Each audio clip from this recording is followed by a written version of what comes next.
A disturbing discovery in Texas. Local rancher Whit Jones and his wife Sarah say that they have found bodies of migrants on their property.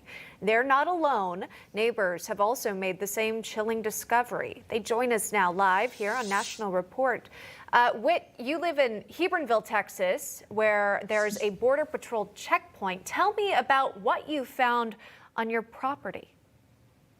Yeah, good morning. How are you? We do. We live off of the interior checkpoint, which is about 50 miles north of the border. And this is kind of a second stretch of road that these people have to travel in order to get to where they're going. And in many respects, it's a more dangerous stretch of road. Typically every year in the mid of summer, we will discover bodies. This is not really new news for us, although it might be for the rest of the world. It's been a common thing for a regular period of time. In fact, we've always, it's always just baffled me that it never gets talked about. It never gets brought up. Some guys crossing the Mexico-United States border, and it's news everywhere. Yet these same people that are making the same journey travel another 50, 60 miles, or the second part of their journey, and they end up dying. And we're lucky we have the opportunity to come on and tell somebody about it, because it's an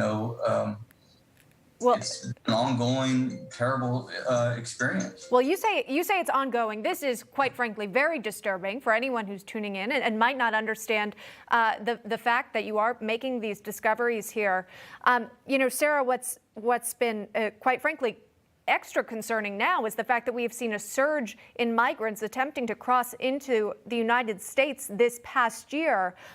Do you share the concern that perhaps you could see more who are unable to make the journey successfully? Yes, definitely. I just think it's an overall safety concern. We've got 3 kids. We live in the middle of nowhere.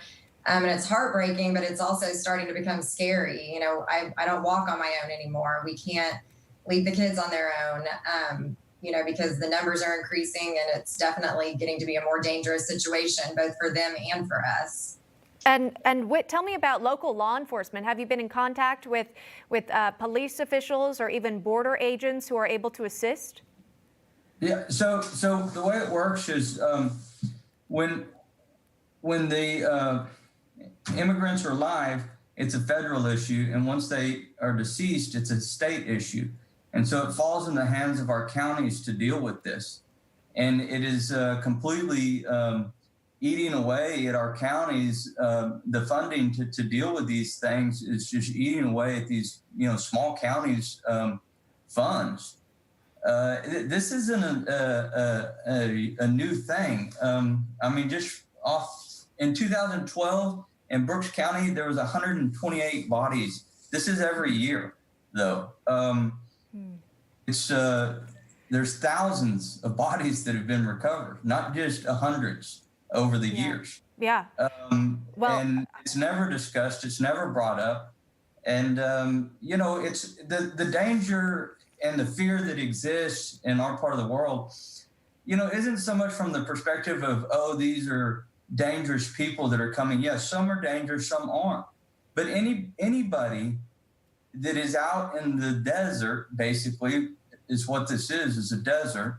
Anybody that's out there and that is in fear of dying becomes dangerous. Yeah. And become a threat. Yeah. So, we're running out of time, but this is a very important story, and we appreciate you both, Sarah and Whit Jones, joining us here on the program to talk about it. You'll have to come back, and perhaps we could get some new data as the months continue on. That's Sarah and Whit Jones joining us live. Thank you so much. Thank you. Thank you, Emma.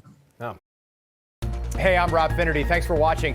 If you enjoyed this video, please join the conversation in the comments below. Don't forget to subscribe, too. Hit the bell icon to be alerted to breaking news. And remember, there's a whole lot more on Newsmax TV, America's fastest growing cable news network. Newsmax TV, we're real news for real people.